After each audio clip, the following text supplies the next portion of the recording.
Welcome to the Hall of Fame with Ken Miller, brought to you by One Truck America. That's onetruck.us. First, we'd like to kick it off with a little industry update before our episode. Something we started on the last episode, and I explained it in length. I think our industry episodes have been really informative to the public, and it's some of our highest watched episodes. So let's continue down that trend. So a couple of things. I'm going to hit some things from the last time. First of all, the ATA release, there's going to be a 1.6% increase in freight in 2025. And that's after 2 years of declining in freight. So that's definitely a positive. We see the freight market recovering.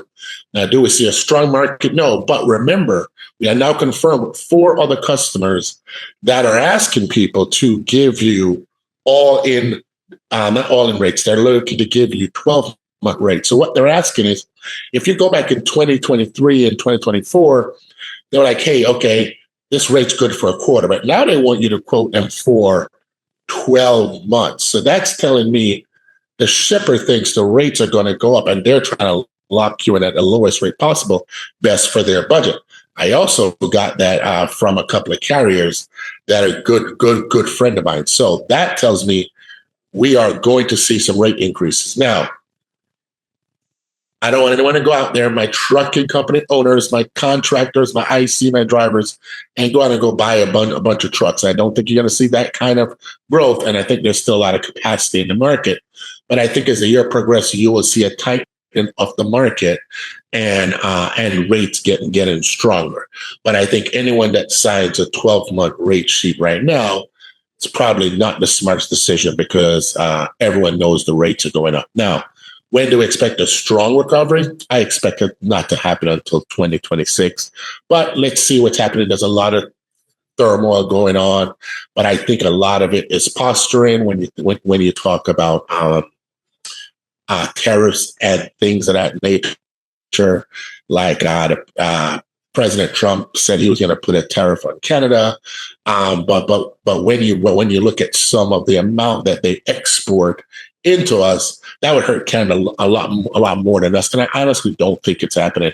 And the same thing happened posturing in Colombia, but I think all they're looking for is for them to take their citizens back. And I think that's what he's using as his stick in order to get that done. So with that said, remember, ATA said, I want to make sure I get the number correct, a 1.6% increase in 2025 in rates after 2 years of decline. So that's great news. And now let's lead into our amazing episode. And thank you for checking in with the Hall of Fame.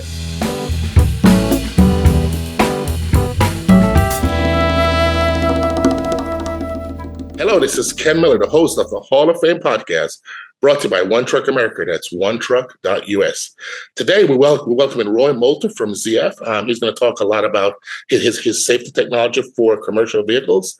I'll let him take it away now and give a quick introduction. Roy, the stage is yours, sir.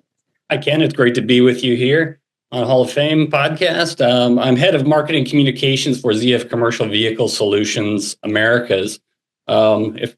Not sure if everybody is really familiar with ZF. ZF's kind of a large company with a number of specialties in a number of industries: industrial, automotive, even wind energy. But we're really a leader globally in commercial vehicle solutions, technologies, and systems. We really lead within a number of product lines in regards to driveline, powertrain, braking, steering, suspension, trailer, aerodynamics, and safety systems, and even electrification. So we have a lot of really great technologies that we're bringing to the market, and especially growing here in North America. Oh, great. Well, tell me a little bit about I looked at your webpage, got a little idea. Tell me a little about some of your new technologies for commercial vehicles, whether it's helping with prevention of accidents, alarm systems. What exactly do you have?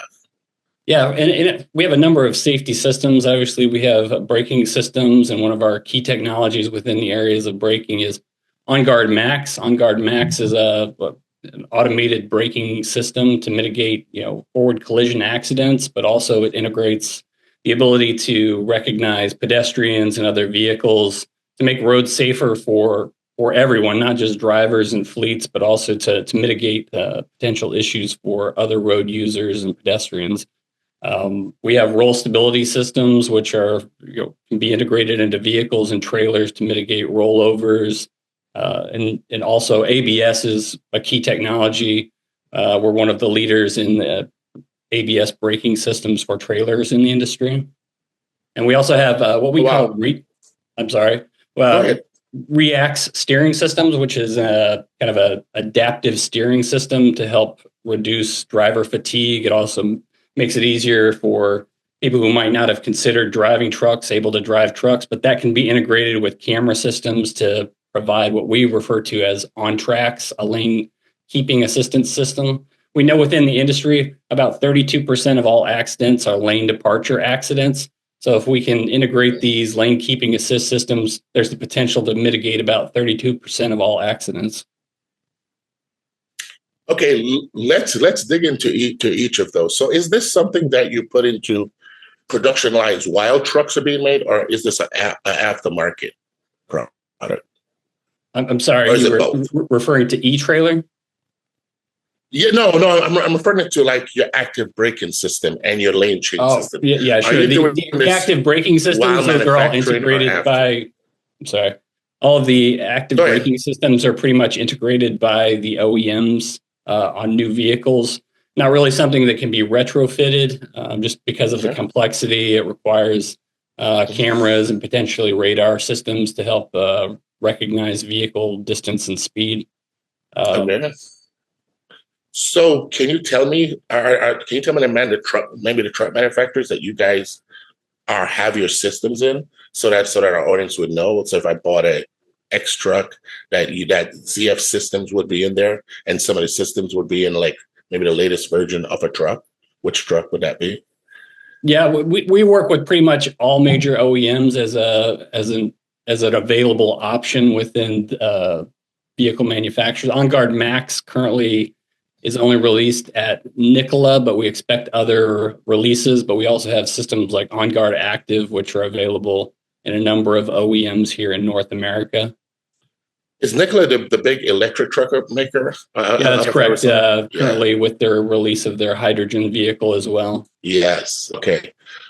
All right. So, when you talk about, let's talk about your lane system. So it's basically, it's reading the lines of the road. And if you are, for instance, what's causing all these accidents is someone is dozing off or they're on their phone. It's one of the two things while you leave a lane, especially, and it's usually when it's gradually turning. So it will start to turn the system for you without you knowing. Obviously, it would alert you, and then it would start to turn so you don't leave the lane. Is that what we're talking about here? Yeah, the React steering system, which is the adaptive steering, which provides some additional torque to minimize the effort of the driver, matched with the camera system. The camera system is reading the lane lines and allowing to keep that vehicle within the lane lines. It's not an overly aggressive system in that it's going to like grab the wheel out of the driver's hands, but it's just going to help keep that driver within the lanes and mitigate the departure from the lane. It can recognize when a driver is making an intentional departure from the lane in an emergency maneuver, so it's not going to prevent a driver from making those sudden, instantaneous moves that they need to do to avoid an object, a vehicle, a person in the road.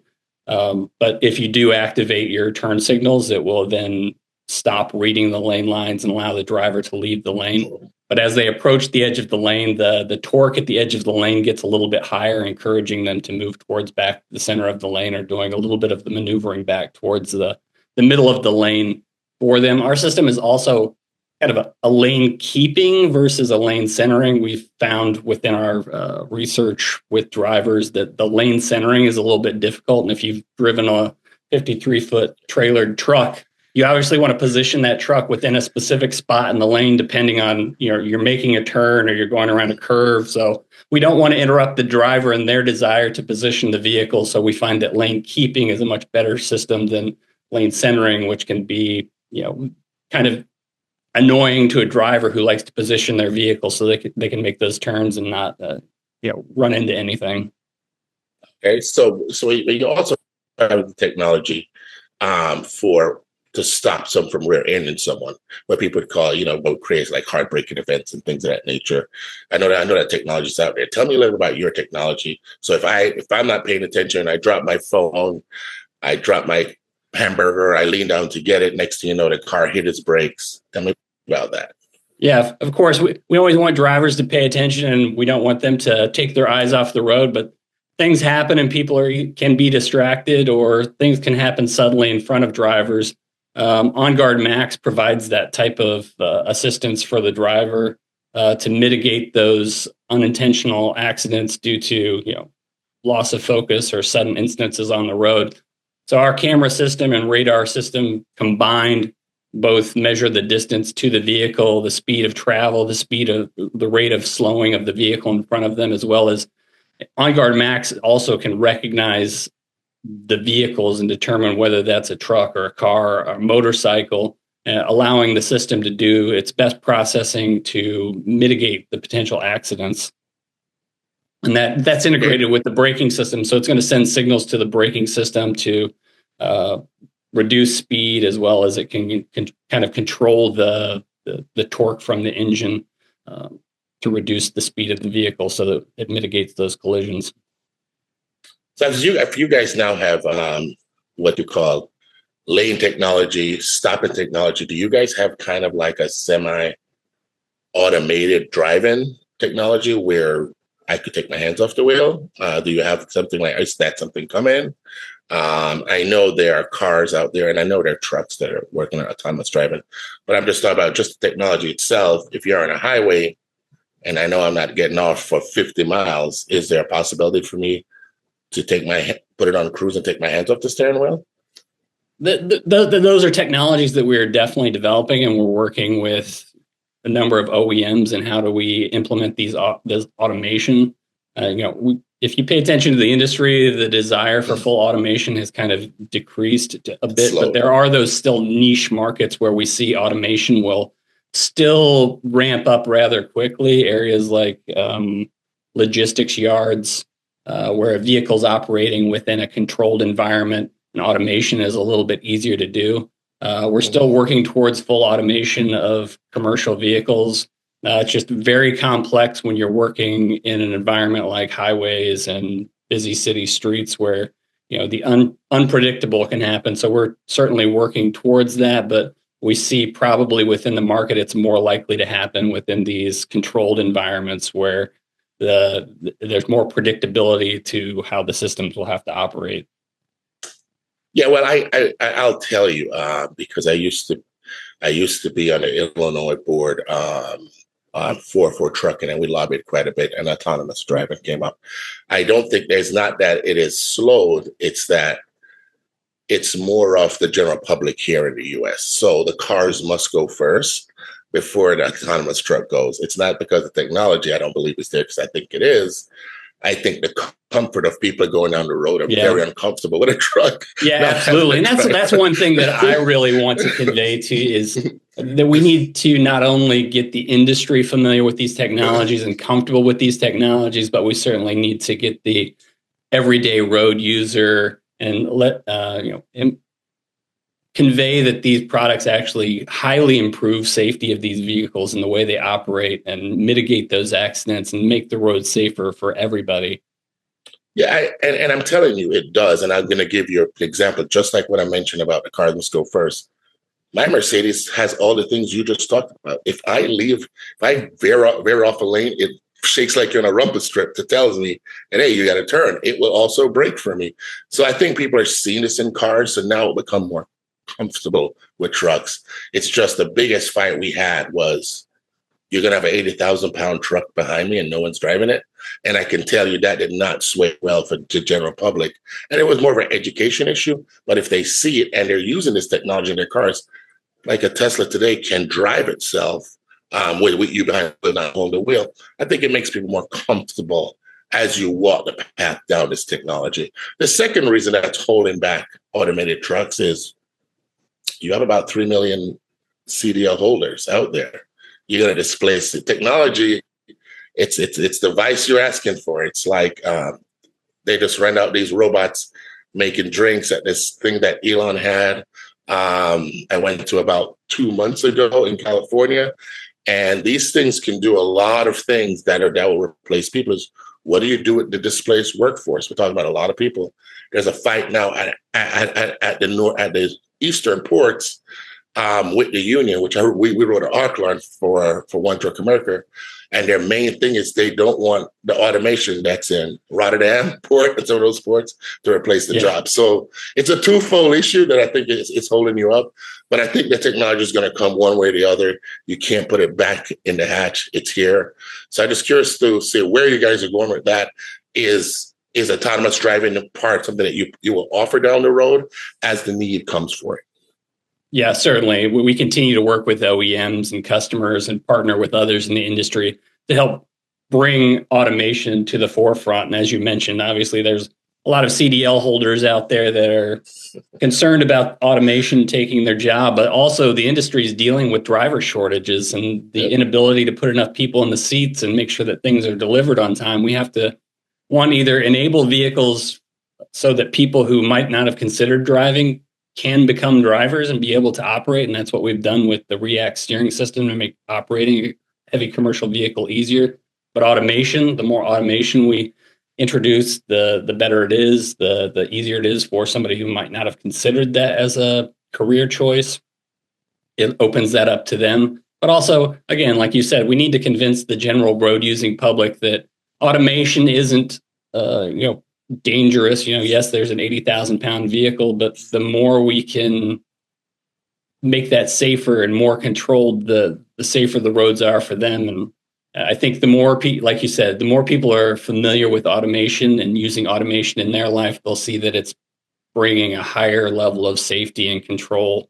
We really have a vision of zero accidents. So everything that we're doing, we're aiming to bring accidents to zero, because, the value of a life is, immeasurable. Yeah, I wish I'd pulled a stat. I don't have it with me, but there was crazy the amount of accidents on the interstates alone in a day, much less a year. And there is conversations out there that will tell you that if you took the autonomous technology you have today that's out there in the market, and you use it on every vehicle on the highway, you reduce the accidents by about 98%. Just on highways itself, because what's causing the accidents on highways are mostly your phones. People are texting, they're driving, they're doing distractions, leaving lanes, rear ends, things of that nature, rubbernecking, things of those things that are causing. It's inattention causing accidents.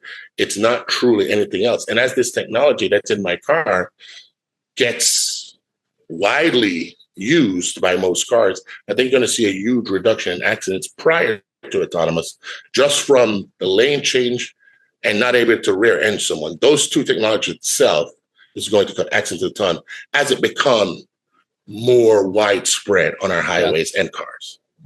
Yeah, and certainly, blind spot, not seeing in your blind spot, you're easily distracted by your radio, your phone, what's going on that billboard, somebody had an accident or something else that just takes you away. Being able to have a lot of that blind spot detection, which we also offer as a technology for commercial trucks, what we call onside, the ability to sense vehicles on the side of you. And obviously with a 53-foot trailer, you're also going to be, you have a lot of extra space that you need to be aware of there. So there's lots of technologies to help mitigate those accidents and improve the safety on the road. And hopefully, like I said, bring accidents down to zero. All right. Well, great, Roy. Yeah, I want to thank you for coming to the Hall of Fame. I'm going to give you a last time to talk a little bit, anything you'd like to talk about before we close this out. So, Roy, the stage is yours.